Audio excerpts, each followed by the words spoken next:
but it's got to bring something to the whole body of the church. And so that's where he really focuses on. As my professor wrote in his book, I really like this, and I'm not doing that for the grade, I really do like this. Paul rejects that the way of using gifts that come from God. He redefines spirituality and what it means to have God's Spirit by giving it a communal focus. He spends the first quarter of the letter trying to help them think of what leaders should be like, turning away from the idea that the most impressive people are the best leaders.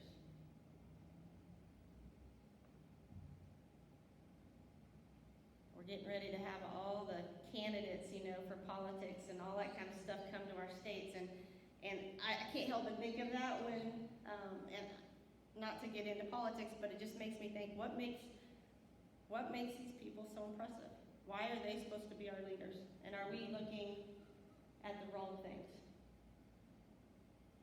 Are we looking at someone who can just afford to run versus people that are really humble?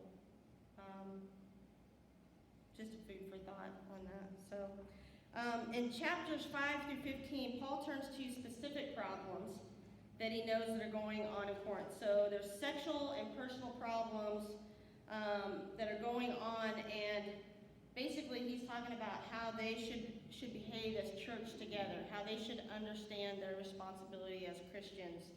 And so if we turn to 1 Corinthians 5, I'm going to just summarize some of these scriptures really quick for you so you know what was going on. I also received a report of a scandalous sex within your church family, a kind that wouldn't be tolerated even outside the church. One of your men is sleeping with his stepmother, and you're so above it all that it doesn't even faze you. Shouldn't this break your hearts? Shouldn't it bring you to your knees in tears? Shouldn't this person and his conduct be confronted and dealt with? You can't just go along with this, treating this as acceptable behavior. I'm not responsible for what the outsiders do, but don't we have some responsibility for those within our community of believers? God decides on the outsiders, but we need to decide when our brothers and sisters are out of line, and if necessary, clean house. So in this, there's someone sleeping with his stepmother, and Paul's take on it once again is, remember, Paul is whole church focused. And if we have issues here with something that was to happen, it would probably be brought to me, and it would be brought to the elders, and it would kind of go through, well, we need to talk to this person, but they're a member of the church, and we love them, blah, blah, blah, that kind of thing. Paul's saying, no. This is bad for the church. This hurts the church. This person has to go.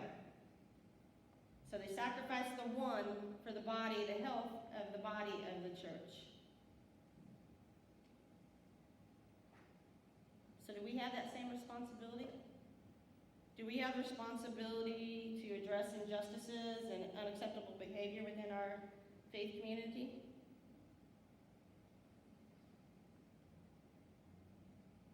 It's hard. I see some of you like, whoa, yeah. Because it happens, right? It's what? The church communication, yeah, as far as some of the top. Pick them out of the church. Over the centuries, the church sure has. Yeah. I mean, there's denominational splits. And The church for sure. I mean, Paul's very clear. It's like, you can't condone this. This has to stop. Some churches are anti-dancing, and we have members who dance a lot. Maybe we should have a vote.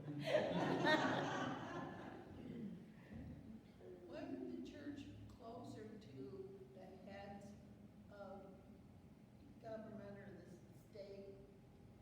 They had a particular leader that was close to them at the time, and they don't particularly do that now.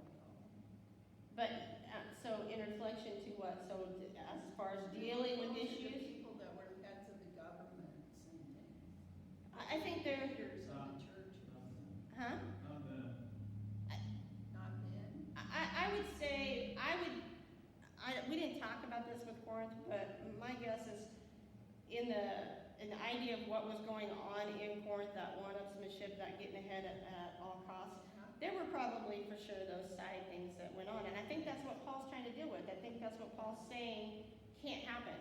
You can't just overlook this because maybe it's someone of money or power.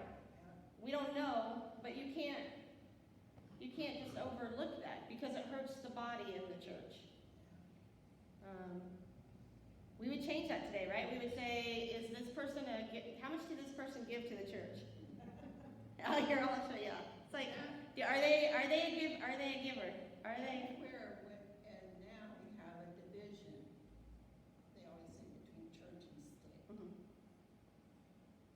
Well, who has the right to judge whether someone is worthy or not?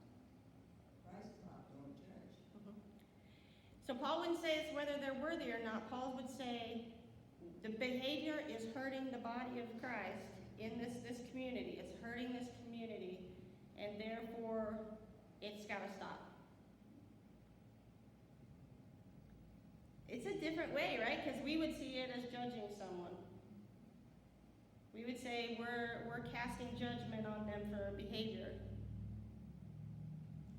Who is without sin? I mean, that's, another one, but who is ever without sin cast the first stones? Yeah. And Paul would say that. I believe Paul would say that we all fall short, that we all sin. I do believe that. But if we're participating, for Paul, what's important is we're participating in something that hurt the whole church and hurt the church as Christian believers, then that had to stop.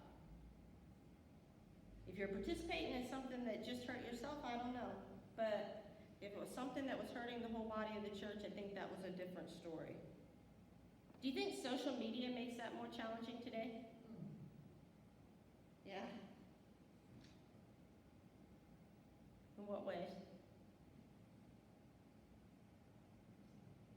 I think part of it is with young people that so much happens that parents don't even know is happening. Some of the communications and so it's not outward. I mean, it is, but it isn't. So it's hard for families to intervene when they have no idea what kids are feeling. So a lot more behavior can be hidden behind the persona of what somebody wants to be or who they want to be in social media versus what we may see when we're next to them or with them or around them as family. For sure. For sure. Do you think it's easier for them to say in social media for people to say things that are hurtful? And if it is, do you think that reflects on us as a body of Christ? Do you think it reflects on us as Christians and even here at Central Christian Church? And they don't think about it being out there for criticism by so many other people. It's just weird. It's just coming out and they're not thinking about it in those terms. So see, once again, it's that idea of what we're saying and what we're doing, reflecting back. What is it doing for the whole community? How is it lifting up the community? How is it serving other people? How is it self-sacrificing?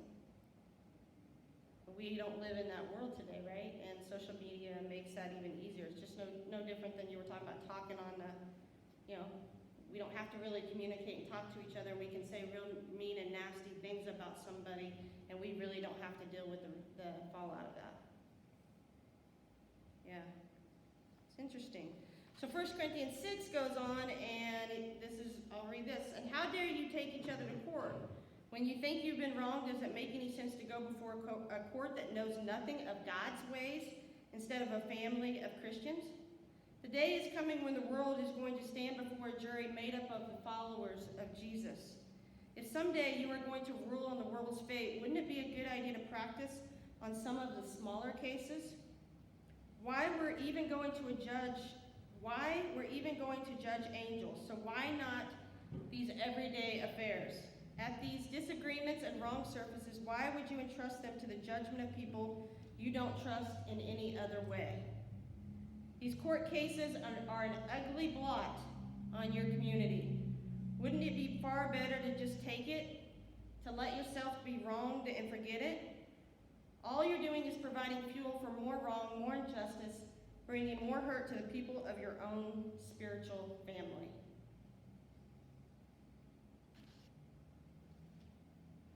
What do you think of that? We live in a world of high litigation. These are church members suing each other. Church members suing each other. In the church or in the society's legal system? Well, that's what Paul's addressing. So there are church members that are suing each other, not inside the church, but taking each other to court. It's not advertised on TV. Do what? Not advertised on TV. Not advertised. Take somebody to court. Yeah.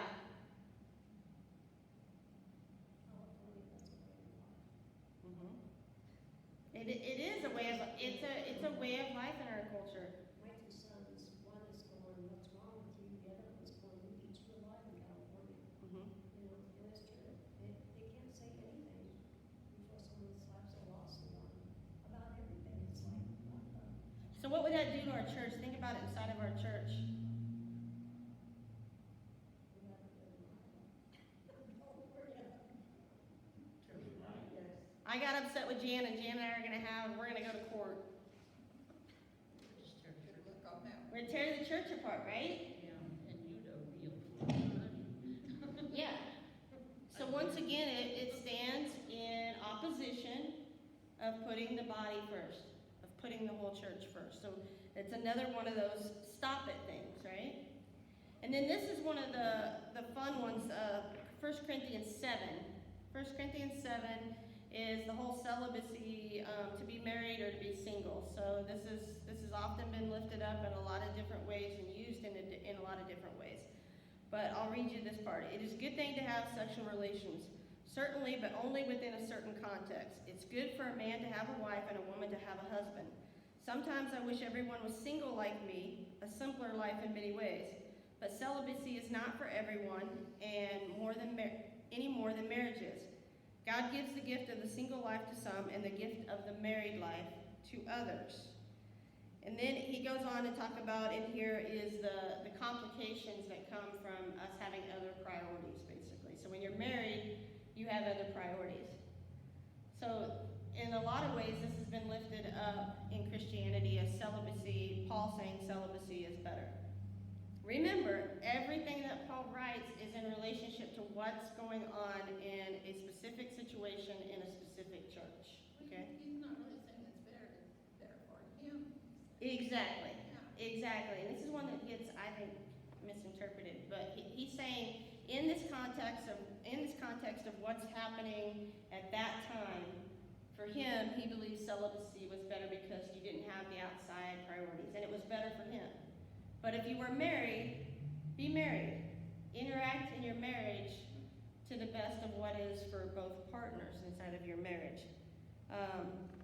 So that's an interesting one. A lot of people refer to that one as why men should be priests or different things like that. So why they should practice that. But Paul is clear in saying it's okay to be either one, but it's a little better to be to devote your life to